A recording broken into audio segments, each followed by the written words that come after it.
So I'm here with Ruth Carter. And thank you so much for joining us, Ruth. Yeah, well, thank you for having me. It's a pleasure. And so you grew up here in Massachusetts, here in Springfield, right? Yeah, I did. I had one of those childhoods where you didn't have to lock the front door. Pretty great. Yeah, and so growing up in Springfield, how'd you get into costume design? Well, it's not something that you would expect. So it's not a profession I witnessed in my neighborhood, having someone with a relative who was a costume designer or anything like that. I think I am the sum of all of my parts. I was encouraged as a youth in the Springfield public schools when they saw that I loved to draw. I had an interest in arts, and I was encouraged and I was a real precocious kid. I wanted to be in all the summer programs and all of the arts and theater programs. So you would look up and I would be performing, or I would be learning poetry or drawing something. So I guess that stuck with me. And as I developed and went on to college, I ended up, graduating with a degree in theater arts. Nice. And so that's how you ended up heading out to LA Well, and doing well, not yeah, immediately, but but not immediately. I did some internships in opera and local Massachusetts theater gave me a great internship where they gave me an apartment, and it was fantastic. But it further encouraged me to stick with it. So I went out to Los Angeles from New Mexico, where I had been working as an intern at the Santa Fe Opera, and I was invited by family friends to live with them and pursue a career in costume design. Well, that's, great because as we all know, it's pretty pricey out there in LA. So it's going to be, tough when you're first getting started to try and make a living out there, right? Yeah, so having that extra help Mhm. was beneficial. And so, when you get out there in the 80s and you kind of get started in all of this, how did it get started for you? Again, I wanted to pursue costume design, so I looked for opportunities always. I was hired by a local theater in Los Angeles that was an amazing building. I was in their inaugural year where they had five theaters under one roof, smaller ones where they had experimental shows, bigger stages, thrust stages, proscenium, and I was the assistant costume designer to every designer that actually worked on those stages. And it was on those stages that people would sometimes rent the stage and show a performance. So I watched Night for Dancing. It was Otis Salid, who it was a local choreographer. And I watched A Night for Dancing and thought they could use a costume designer. And approached Otis, and he gave me that opportunity. That one opportunity, because that dance troupe traveled around the city. They originated in South Central LA, and they traveled, and people all over saw it. And one day, Spike Lee came to see the performance, A Night for Dancing, and we were all the same age. Spike had just produced She's Gotta Have It, directed, wrote it, produced it. It hadn't gone to the Cannes Film Festival yet, so I didn't really know who he was, but I know that, this was somebody who wanted to give me some advice about getting more film experience. And I took that advice. Before I knew it, I was on a USC student film, hearing Quiet on the Set and Rolling for the first time. And shortly after that, I was called by Spike to work with him on his first studio picture. And that's amazing, to kind of meet someone like Spike Lee before he was Spike Lee, right? Yeah, that's how it works. That's why I always tell people, Mm, network while you are young, because this is the future of mm. filmmaking within this group that you're surrounded by. Breaking into the movie industry as, a black woman in the 80s must have come with its own set of challenges, right? Sure. So what obstacles did you kind of face early in your career? Well, there weren't very many African American women that were designers. There Hmm. were others that I knew their names who were on the part of the support in the wardrobe department. They were supervisors or they were set costumers, and there weren't very many costume designers. And so the challenge was that, I was qualified to lead the department as the lead designer on a picture. I was lucky that I did have Spike Lee in my corner, who did a movie every year. And then also in Los Angeles, Robert Townsend, Keenan Ivory Wayans. So there was no convincing them that I was the lead designer. But when I did receive an Oscar nomination for Malcolm X, Hollywood began to take notice, and I was being interviewed. I was in the room on other projects. So I did the pilot for Seinfeld. I did a movie called Ty Cobb. I did a lot of other things that people don't associate with me, and those were in the early years. So the obstacle was, I'm qualified. This is an image you're not used to seeing. Mm. So get used to it because I'm here and I can do Mm. the job. And I think people embraced it. I worked with the late Brian Gibson, on What's Love Got to Do with It, the Tina Turner Mm. story. And so I started to work in Hollywood with other directors that, just, wanted to have me be a part of it. But, be in an environment, in a world where they expect you to be the seamstress or the help, right? Mhm. Or you walk in the room and they're still waiting for the designer to walk in. Those are kind of some of the challenges, if you Mhm. would. And I never really like pushed my way in. I was always very humble or nonchalant about, well, you can still sit here and wait, but I'm going to open this portfolio of ideas for this project. And then you will quickly learn that you're in front of the designer. I didn't necessarily have to get too aggressive or anything. Yeah, absolutely. And so you mentioned, getting nominated the first time. And so you've been nominated multiple times, and won twice. So Yeah. what was that moment like to especially your first time? What was that like to win an Oscar? Well, the first nomination Mm. was I was the first African American woman or African American Mm. period to be nominated. And, a part of me felt like, wow, here it was, I think that was 93. Here we are in 1993, and we're still experiencing firsts in our African, like it just Mm. felt like, well, it's about time. I'm the first to be recognized, but I'm Yeah. certainly not the first in my field to do excellent work. And then a few years from there, maybe 10, I got Mm. nominated again for Amistad. Oh, that was like 97, so not quite 10 years. And it took a long time for Black Panther to actually be an opportunity. I mean, as I've been in this industry for 30 years, I know that like nominations just don't, you don't do a film and get a nomination, do a film Right. and get a nomination, so there's some years in between there. And it was about 20 years, I guess, or 10 years, 2019 that I won for Black Panther. And I was really proud to have won for that film because Mm. it was so groundbreaking, and it just, took the world by storm.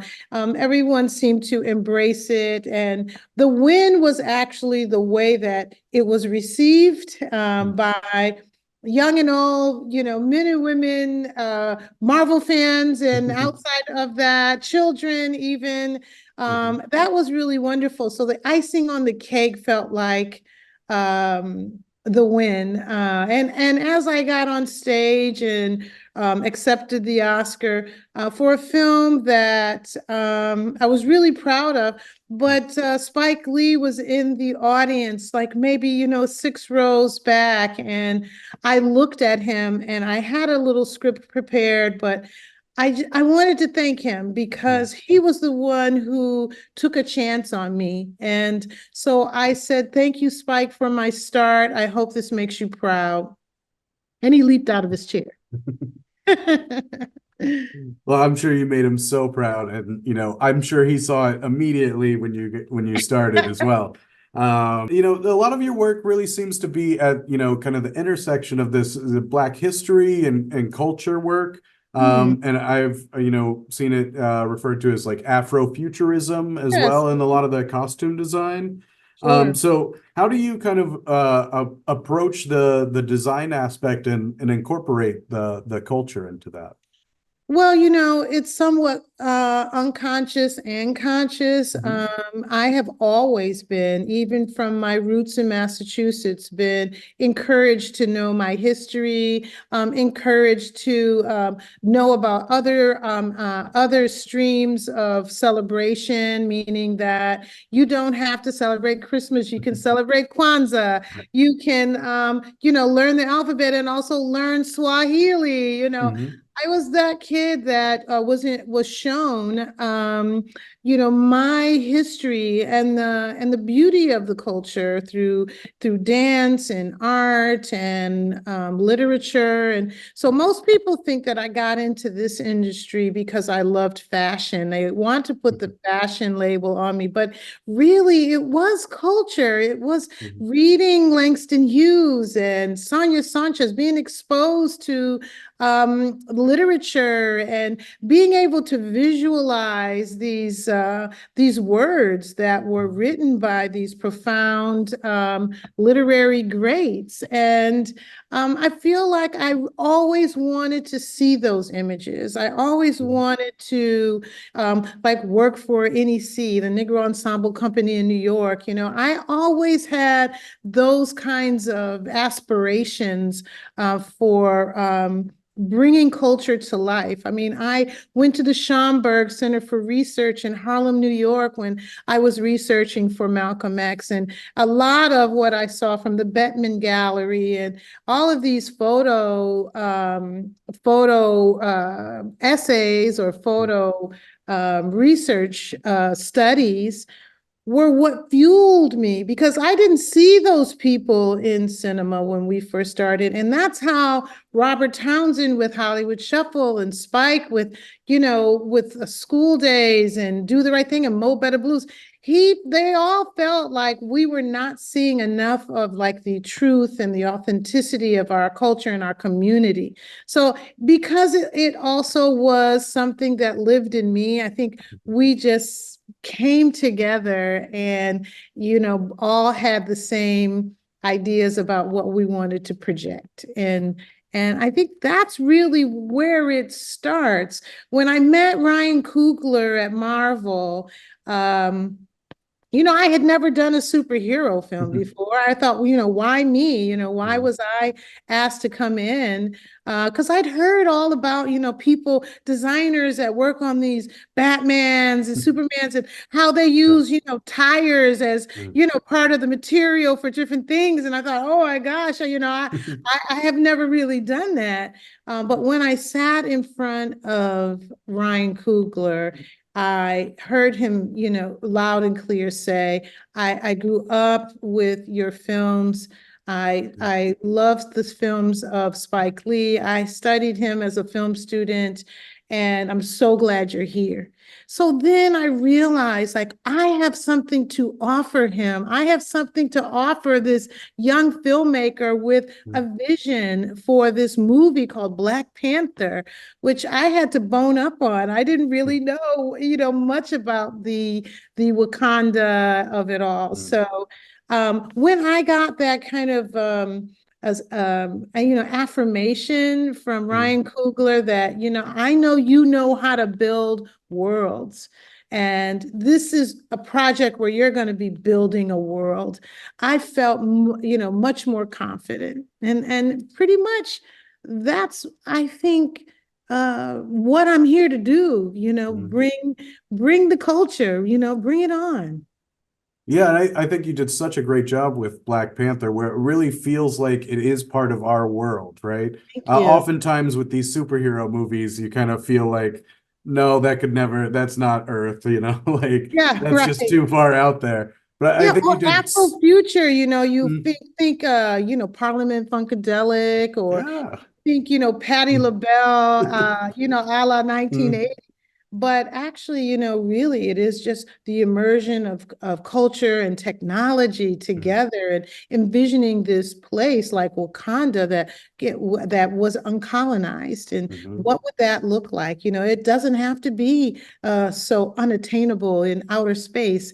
It could actually feel like a real place you could go to, but you can't. Right. But I think that's the whole job of, storyteller and costume designers and set designers and everything is making, the everything be able to tell this story and make it feel real Yeah. and allow people to connect to it. Yes, that's really the Mm, wonderful magic of filmmaking and storytelling. mm.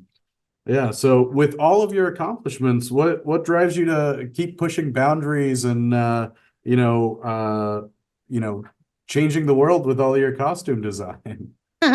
Well, when you love what you do, not one day feels like work. I know you've heard that before, Mm, but it's true. mm, And I love a great challenge. It's funny, it doesn't matter how much time you have in the industry, you still feel like you have so much to learn, that there are other frontiers that you could actually explore. And sometimes, you don't feel like you completely like got something right. So you're looking for another opportunity to try mm, that technique again. And or even like with 3D printing, we did a lot of 3D printing in the Black Panther series. mm, But so you want to do more of it, you really want to challenge the technology and see where has it grown? Where has it mm. how has it flourished, and go back down that avenue and see what new things you can come up with. Yeah, absolutely. Stop putting people in those green suits and actually make some real costumes for them, Yeah, right? exactly. I have never done a green suit. Well, you're lucky. It sounds like Yeah. that's all the superhero movies now. Yes, yes, exactly. Well, your upcoming event on Martha's Vineyard is going to celebrate your incredible journey through costume design and the arts. So, how does it feel to be honored in such a way? Wow. It feels like I still need to pinch myself because I have always admired a lot of the people and organizations that, are honoring me. And it's wonderful to be able to give back in this way that people feel it's important, and it's made a contribution. And so I embrace it. And I hope that through our great conversation that we'll have at the event, that I can further inspire others. Absolutely. And, speaking of those organizations, you're a board member of the Boston Arts Academy Foundation. I am. And so you've, put your own commitment out there to these, students of the future, right? Yeah. So how do you see the role of arts education evolving to meet these future needs that you've talked about? Well, we really do need to embrace the importance of the arts in education. And if I am a testament to, that fact, then, I feel it's important for me to stand out front and say, there is the possibility of a career in the arts, and it is a viable source for our children to study and to learn and to become artists. And so many children are passionate about it, and they want to follow that dream. And I encourage it. Absolutely. So, given your experience, in all these different industries from theater to television and film and, all of the things in between, what advice would you give to, young Black women who are aspiring to enter this industry, whether it's creative design or other roles? Yes, well, you really do have to have some stick to it.